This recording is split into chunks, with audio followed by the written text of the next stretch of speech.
Sir, ಒಂದು 2 ದಿನ ಹಿಂದೆ ತಾವು ಖುದ್ದಾಗಿ ದರ್ಶನ್ ಅವ್ರನ್ನ ಭೇಟಿ ಮಾಡಿ ಅವರ ಸಮಸ್ಯೆಗಳೇನ ಇದೆ ಅಂತ ಕೇಳಿದ್ರಿ. ಏನು ಹೇಳಿದ್ದಾರೆ ಸರ್ ಅದಕ್ಕೆ?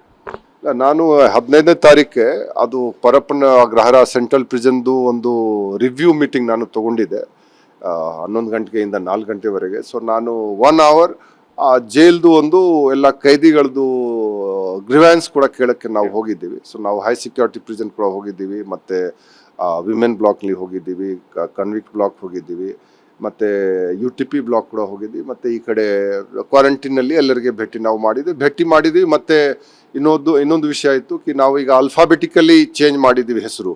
ಸೊ ಇವರು ನಿಜವಾಗಿ ಮಾಡಿಲ್ಲ ಅದು ಕೂಡ ನಾನು ಚೆಕ್ ಮಾಡೋಕ್ಕೆ ನಾನು ಹೋಗಿದ್ದೆ ಕಿ ಇವರು ಮಾಡ್ತಾ ಇದ್ದಾರೆ. ಮತ್ತು ಕೆಲವು ಒಂದು ದೂರುಗಳು ನಮಗೆ ಇತ್ತು ಇದು NX 1 ಬಿಲ್ಡಿಂಗ್ ಏನಿದೆ, ಕ್ವಾರಂಟೈನ್ ಹಳೆ ನಾವೇನು ಹೇಳ್ತೀವಿ, ಅಲ್ಲಿ ಕೆಲವು ಜನ ಜಾಸ್ತಿ ದಿವಸ ಸುಮ್ಮನೆ ಅಲ್ಲೇ ಇರ್ತಾರೆ, ಅವರು ಸ್ವಲ್ಪ ಬೇರೆ ಟೈಪ್, ಅದು ಕೂಡ ನಾನು ಚೆಕ್ ಮಾಡೋಕೆ ಹೋಯ್ತು. ಅಲ್ಲಿ ನಾನೆಲ್ಲ ರೂಮ್ಗೆ ಹೋಗಿದ್ದೆ, ಮತ್ತು ದರ್ಶನ್ ರೂಮ್ ಕೂಡ ನಾವು ಹೋಗಿದ್ದೀವಿ, ಅಲ್ಲಿ ಕೇಳಿದ್ದೀವಿ. ಅವರು ನಮಗೆ ಹೇಳಿದ್ರು ಯಾವ ಅಂತ ಏನು ಸಮಸ್ಯೆ ಇಲ್ಲ, ಆದರೆ ಯಾರಿಗೆ ನಮಗೆ ಭೇಟ್ ಮಾಡಲಿಕ್ಕೆ ಒಂದು ಆಸ್ಪದ ಇದ್ದರೆ ಅದು ಒಳ್ಳೆಯದು. ನಾನು ಹೇಳಿದಕ್ಕೆ ಇದರ ಬಗ್ಗೆ ನಾವು ಪರಿಶೀಲನೆ ನಾವು ಮಾಡ್ತೀವಿ ಅಷ್ಟೇ. ಅವರು ಅದು ಬಿಟ್ಟು ಅವ್ರು ಏನು ಹೇಳಿಲ್ಲ. ಅವರು ಬೇರೆ ಸಹಚರಗಳಿಗೆ ಸ್ವಲ್ಪ ಟೈಮಿಂಗ್ ಜಾಸ್ತಿ ಕೊಡಬೇಕು ಫೋನ್ ಮೇಲೆ ಮಾತಾಡೋಕ್ಕೆ. ಪ್ರಿಸನ್ ಕಾಲ್ ಸಿಸ್ಟಮ್ನಲ್ಲಿ 60 ಮಿನಿಟ್ಸ್ ಇದೆ. ಸೊ ನಾವು ಮೊದಲೇ ಮೀಟಿಂಗ್ಲಿ ತೊಗೊಂಡಿದ್ದೀವಿ 75 ಮಿನಿಟ್ಸ್ ನಾವು ಮಾಡಿಬಿಡ್ತೀವಿ. ಯಾಕೆಂದರೆ ಮೊದಲೇ 10 ಸಿಸ್ಟಮ್ ಅಷ್ಟೇ ಇತ್ತು. ಇದು ಒಂದು ತಿಂಗಳಕ್ಕೆ 60 ಮಿನಿಟ್ಸ್ ಇತ್ತು ಮೊದಲೇ, ಈಗ 75 ಮಿನಿಟ್ಸ್ ನಾವು ಕೊಡ್ತೀವಿ.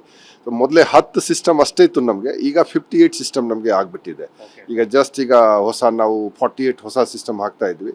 ಸೊ 58 ಸಿಸ್ಟಮ್ ಬಂದ ನಂತರ ನಮ್ಗೆ ಅನಿಸ್ದಕ್ಕೆ ಅವ್ರಿಗೆ ನಾವು ಇನ್ನೂ ಸ್ವಲ್ಪ ಜಾಸ್ತಿ ಟೈಮ್ ಕೊಡಬೇಕು. ಆ ಭಾವನೆಯಿಂದ ಅವ್ರಿಗೆ ಈಗ 75 ಮಿನಿಟ್ಸ್ ನಾವು ಕೊಡ್ತೀವಿ.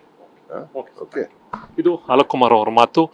ದರ್ಶನನ ಖುದ್ದಾಗಿ ಭೇಟಿ ಮಾಡಿದಾಗ ಅವರು ಯಾವುದೇ ರೀತಿಯ ಸಮಸ್ಯೆ ಇಲ್ಲ ಅನ್ನೋ ಮಾತನ್ನು ಕೂಡ ಅಧಿಕಾರಿಗಳ ಮುಂದೆ ಹೇಳ್ಕೊಂಡಿದ್ದಾರೆ. ಕ್ಯಾಮ್ರಾಮನ್ ಮಾಲ್ತೇಶ್ ಜೊತೆ ಕಿರಣ್, TV9 ಬೆಂಗಳೂರು.